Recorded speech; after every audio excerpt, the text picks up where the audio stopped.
Тіл кез келген ұлттың болмыс бітімін даралайтын құндылық. Оңтүстік Қазақстан облысында қазақ балалары өзбек тілінде білім алуға мәжбүр.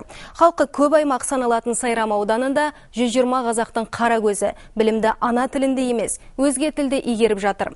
Оның басты себебі көптеген елді мекендерде бірен-саран ғана қазақ отбасылар тұрады. Қалғанның барлығы өзбек ұлтының өкілдері. Сондықтан да бұл жерлердегі орта мектептерде сабақ тек өзбекше оқытылады.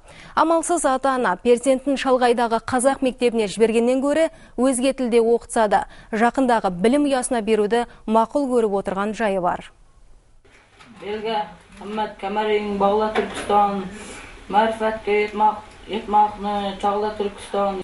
Бұл өзбек ақыны Хамзаның Иғла Түркістан деген өлеңі. 7-ші сыныпта оқитын Серікжан өзбек әдебиеті оқулығынан осы өлеңді жаттап отыр. Ауылда қазақ сыныбы болмағандықтан, ол мектеп табалдырығын аттағалы бері білімді өзбек тілінде алуға мәжбүр.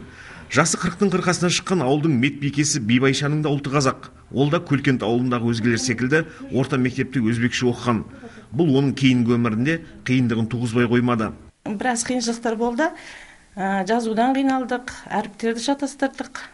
Кейін әртөр жұмысқа кіргеннен кейін жайлап қазақ тілін қолға алып жатқаннан кейін амалсыздан үйрене бастадық.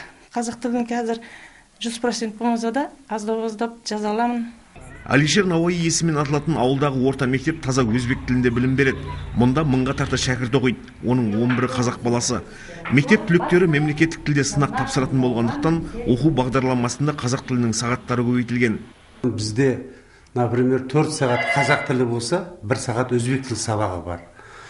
Ол біздің өзіміз таңдап, мынау ауданда келісіп, сояқтың сондай келісіммен біз сондай қазақ тілін көбірек оқиық деген мақсатымен, өргенек деген балдарымыз өргенсін деген мақсатмен сол программамен оқу жүргізіп жүрміз. Қазір Сайрам ауданындағы 8 бірдей ауыл округінде 100-ден астам қазақ баласы өзбек мектебінде оқиды. Бұл мәселеге байланысты шараны аудандық білім бөлімі енді қолға алмақ.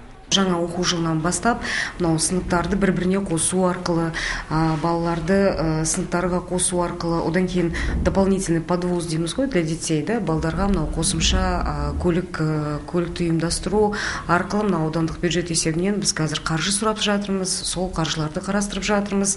Келмеске кеткен кеңес кезінде қазақ мектептерінде орыс сыныптары қатар ашылды. Егер өзбек тіліндегі мектепте қазақ сыныптары ашылатын болса, қазақ баласы еш алаңсыз ана тілінде білім алары анық. Оңтүстік Қазақстаннан Ғани Қалмаханов, Нұрлан Нұрбек, Қазақстан ұлттық телеарнасы.